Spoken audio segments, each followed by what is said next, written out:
যদি ইন্ডিয়ার কোনো বিএসএফ বাংলাদেশের উপরে একটা গুলি ছড়ে, বাংলাদেশের সৈনিক বিডিআর 10টা গুলি মারবে, তা না হলে ওই ক্যাম্প পুরো ক্লোজ হবে। বিগত দিনে এই হাসিনা সরকারের আগে যত সরকার ছিল দেখছেন আপনারা যে ভারতালারা আমাদের উপরে তেমন গুলি বর্ষণ করেনি বা সীমান্তে তেমন মানুষও হত্যা করেনি, কিন্তু এই সরকার আসার পর থেকে বিগত 15 বছর ধরে এই ভারতের সীমান্তে বাংলাদেশের মানুষদের নিরীহ পাখির মতো গুলি করতেছে, যা এই পিডিআর পিলখানা হত্যাকাণ্ডের জন্য হচ্ছে।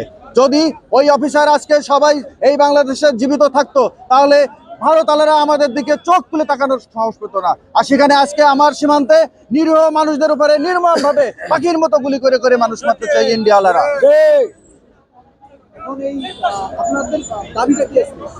আমাদের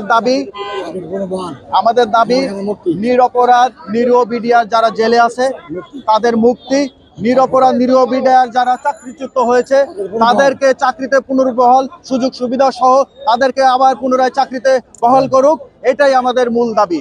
এবং পিলখানা হত্যাকাণ্ডের সঙ্গে যারাই জড়িত হোক না কেন, যদি কোনো বিডিআরও হয়ে থাকে, পূর্ণ তদন্তের মাধ্যমে অবশ্যই তাদের দৃষ্টান্তমূলক শাস্তি দেওয়া হোক, এটাই আমাদের মূল দাবি। বাংলাদেশকে যেন একটি শক্তিশালী রাষ্ট্র হিসেবে আমরা গড়ে তুলতে পারি, যেন ভারত সরকার, ভারতের বিএসএফ বা ওই বিশ্ব কোনো শত্রু যেন আমাদের দিকে চোখ তুলে না তাকাতে পারে, সেইভাবে এই বিডিআরকে আবার নতুন করে গড়ে তুলবো ইনশাআল্লাহ। এর মাধ্যমে যাতে আমরা আমাদের চাকরি পূর্ণবহাল পাই, আমাদের ক্ষতিপূরণ পাই এবং আমাদের জেলবন্দি যে ভাইরা আছে তাদের মুক্তি চাই।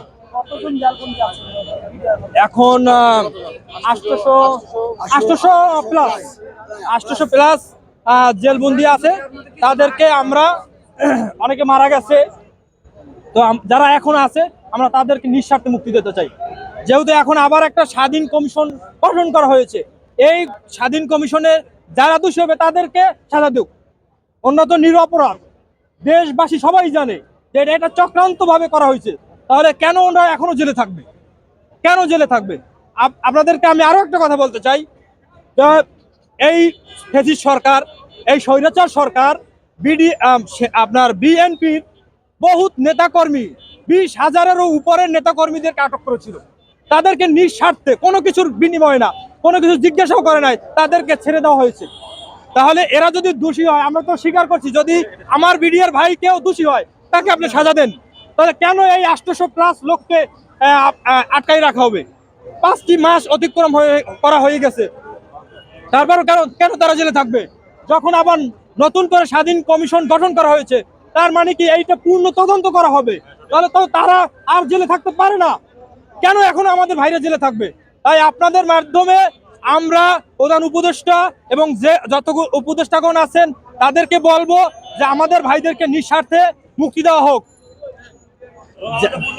আমাদের পূর্ণ বহাল করা হোক, আমাদের চাকরি ফেরত দেওয়া হোক এবং আমাদের ক্ষতিপূরণ সব সহকারে আমাদেরকে, আমরা 15টা বছর আমরা অনেকেই অনেক কষ্টের জীবনযাপন করছি, আমরা কেন বিডিআর এর চাকরি পেয়েও কেন কষ্টে জীবনযাপন করব?